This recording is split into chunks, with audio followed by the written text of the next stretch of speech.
अस्सलाम वालेकुम वरहमतुल्लाहि वबरकातुहू। इत्तेहाद न्यूज़ में आप सभी का खैर मकदम है। सियासी सरगर्मियां जारी हो चुकी है, कुछ पार्टियां सरगर्म हो रही है। उम्मीदवार ख्वाहिशमंद हजरात की फहरिस्त भी दिन ब दिन तवील होती जा रही है। खासकर बेलगाम की तस्वीर बड़ी दिलचस्प है। जारकिहोली भाइयों की सियासी कुव्वत भले ही कम नजर आ रही हो, लेकिन आखिर में किसी तरफ न तसल्लुत रहे इसका ख्याल भी करने से वो नहीं चूकते। बेलगाम जिला में तकरीबन 18 हल्के हैं और अगर गुज़िश्ता चुनाव के नतीजे देखते हैं तो भाजपा 13 सीटों पर जीत दर्ज करने में कामयाब रही तो कांग्रेस को महज 5 सीटों पर ही इत्मीनान करना पड़ा। समिति या फिर जेडीएस कहीं भी मुकाबले में नजर नहीं आई। दरमियान में एमएलसी चुनाव में कांग्रेस उम्मीदवार चंद्रराज हट्टीवली की कामयाबी भी अहम मानी जा सकती है। साथ में लखन जारकिहोली का जीतना भी काफी कुछ बयान कर गया। बेलगाम जिले में 18 हल्के हैं, तमाम में अकलियतों का भी अहम रोल इससे पहले के चुनाव में हुआ करता था। इतना तो जरूर है कि भाजपा को हराना उतना आसान अब नहीं रहा जितना कहा जाता है।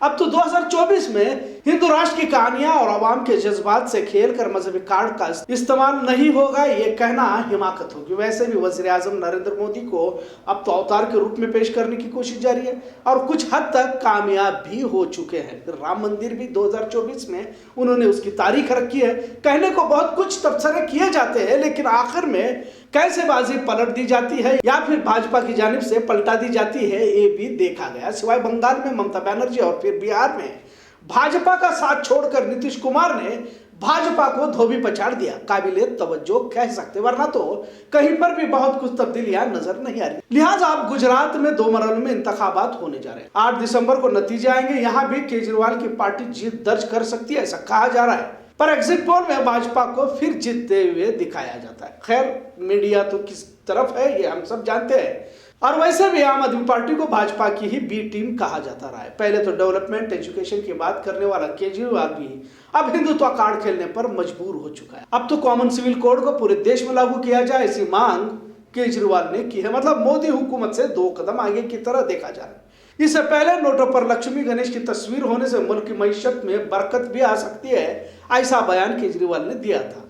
अब पढ़े लिखे लोग भी कहां तक बयानबाजी देते हुए पाए जा रहे हैं, देख सकते हैं। खैर, कर्नाटक में भी चुनाव महज कुछ महीनों पर है। यूपी में फिर से मॉब लिंचिंग के वाकयात में इजाफा होता जा रहा है। पिछले कुछ ही दिनों में 3 से 4 मॉब लिंचिंग हो चुकी है। इसके पीछे भी एक साजिश रहती कि अक़लियती समाज और खासकर मुसलमान हमेशा डरा सहमा रहे ताकि किसी तरह का इक़दाम करने के लायक भी न रहे। इसका ख्याल भाजपा की जानिब से रखा जाता है और खासकर जब भी चुनाव नजदीक आने लगते हैं, इसी तरह के वाकयात किसी और रियासत में अंजाम दिए जाते हैं ताकि इसका डर मुल्क के दिगर रियासतों में भी महसूस किया जाए, इसका ख्याल रखा जाता है। मुसलमानों का मसला यह है कि इनकी कोई पार्टी है ही नहीं और अगर कोई अपने आप को मुसलमानों का कह भी रहा है तो उसमें भी शक का इजहार किया जाता रहा है। सियासी तौर पर तो मुसलमान दायरे से बाहर ही समझ लीजिए, पर इसको मुसलमान आज भी समझने को तैयार नहीं है। अपना वजूद मुख्तलिफ पार्टियों में तलाशता दिखाई दे रहा है, जबकि कोई भी पार्टी इसे नजदीक भी नहीं करना चाहती। कर्नाटक में कांग्रेस कमबैक कर सकती है, ऐसा कहा जा रहा है, लेकिन जमीनी सच्चाई कुछ अलग ही कह रही है। भाजपा का रोड मैप पहले ही तैयार है और 100 साल की जद्दोजहद के बाद जब हिंदुत्व पार्टी हुकूमत तक पहुंच चुकी है तो यह आसानी से नहीं उतर सकती। लिहाजा भूखमरी बेरोजगारी का कोई फायदा होने वाला नहीं है, ऐसा भी कहा जा रहा है। बेलगाम नॉर्थ जिले के दिगर हलकों से मुसलमानों की यहाँ कुछ हद तक अक्सरियत होने की बात कही जाती है और यह हल्का एक अक़लियती हल्के के तौर पर भी देखा जाता है। यहाँ भी अक़लियतों को सीट कांग्रेस की जानिब से दी जा सकती है, पर क्या लिंगायत, मराठा, कुरबुर मुस्लिम कैंडिडेट को वोट करेंगे? क्योंकि पिछली मर्तबा फिरोज सेठ को मुसलमानों का दिगर रुझान बहुत कम रहा तो अक्सरियत की तरफ ही हुआ था, ऐसा कहा जाता है। लिहाजा 17,000 के करीब वोटों से कांग्रेस की सीट को हारना पड़ा। मजीद कांग्रेस में आपसी इख्तलाफात भी है और एमएलए बनने वाले ख्वाहिशमंद हजरात की फहरिस्त भी तवील होती जा रही है। अपने आप को बड़े कहने वाले सियासी लीडरों में भी आपसी रंजिश की खलीशें पाई जाती है और इन्हीं खलीशों के चलते पिछली मर्तबा भी हारना पड़ा था। अब तो हालात और भी नाजुक बनते जा रहे हैं। गुजरात में नतीजे जल्द आने वाले हैं। 27 सालों से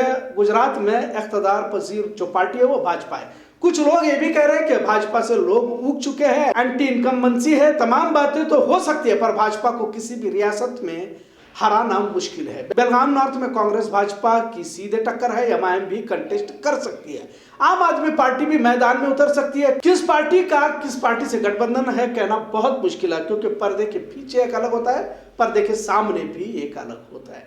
लिहाजा मुसलमान फिर से बिखरे हुए नजर आते हैं। आपको इस बात को भी महसूस करना पड़ेगा कि कुछ लोग माशरे में कौमी सतह पर फायदे नुकसान का सोचने से ज्यादा अपना जाती मुफाद क्या हो सकता है वाली जहनियत जोरों पर देख सकते हैं। चुनाव आते हैं तो बहुत सारे कौमी हमदर्द का नकाब पहनकर माशरे में घूमते फिरते देखा जाता है। मेरा कहना यह है कि इख्तलाफात जरूर रहते हैं, हर फर्द की अपनी सोच फिक्र होती है और सोच फिक्र से लेकर जाती फायदे नुकसान का समीकरण जरूर होता है, लेकिन हर दुश्मनी अदावत की लकीर भी होनी चाहिए, दायरे मुकर्रर किए जाने चाहिए। यूं ही जाती मुफाद की सियासत कर कौम का सौदा करते रहेंगे। कुछ तो इस मासूम अवाम के जज्बात का पासो लिहाज रखो। हर 5 साल को मुसलमानों का सौदा किया जाता है।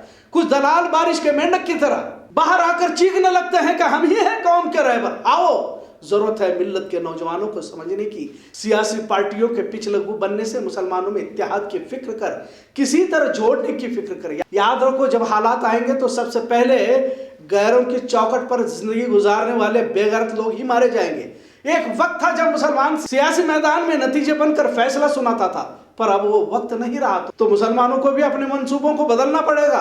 फिलहाल रेजा रेजा बनकर बिखरी कौम को किसी तरह जोड़ने की कोशिश करे। यह इत्तेहादी मुसलमानों का लोहा खुद मनवा लेना देखना यकीनन दौर फितन है।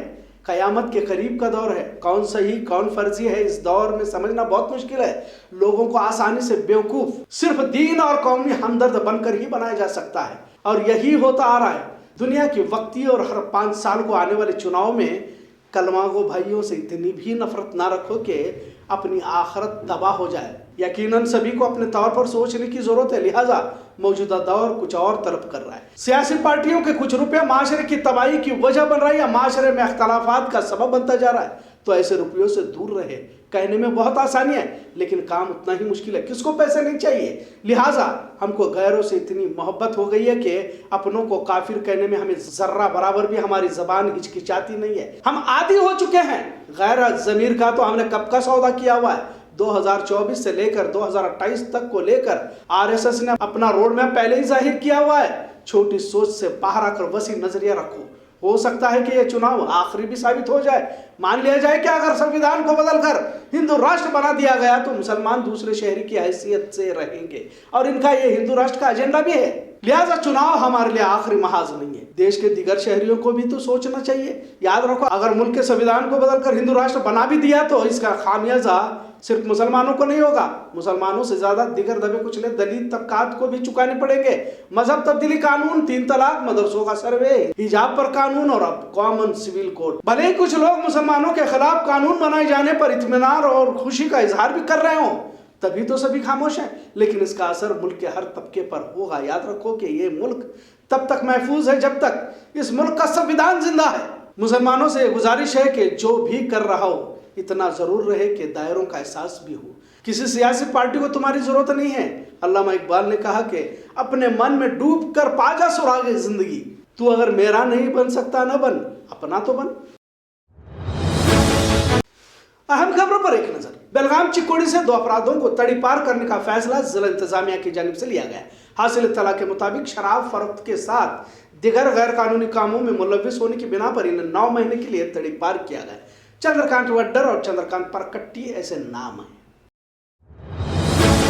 बेलगाम में फिर इस बार मौसम सरमा सेशन यानी अधिवेशन दिसंबर में होने जा रहा है। जब भी अधिवेशन आता है तो कईयों के दिल की धड़कनें तेज हो जाती है। खासकर होटल मालिक अधिवेशन ना हो इसके लिए दुआओं का इत्मीनान भी करते हैं, ऐसा कहा जाता है। लिहाजा इस बार डीसी बेलगाम ने होटल मालिकों को इत्मीनान दिलाते हुए कहा कि 100% होटलों का रिजर्व करने का फैसला बदल कर 90% रिजर्व रखने को कहा गया। इससे 10% बेदिगर मुसाफिरों को होटल में कमरे दिए जा सकते हैं। खासकर हुकूमत की जानिब से जल्दी बिल अदा नहीं किया जाता, ऐसी शिकायत भी कई होटल मालिकों को करते हुए देखा जा रहा है।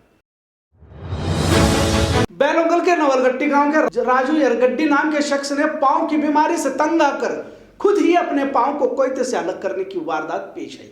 पांव का दर्द बर्दाश्त के बाहर होने से पांव काटने के बाद राजू ने कहीं गांव वालों ने इसे बेलगाम जिला अस्पताल में दाखिल किया है।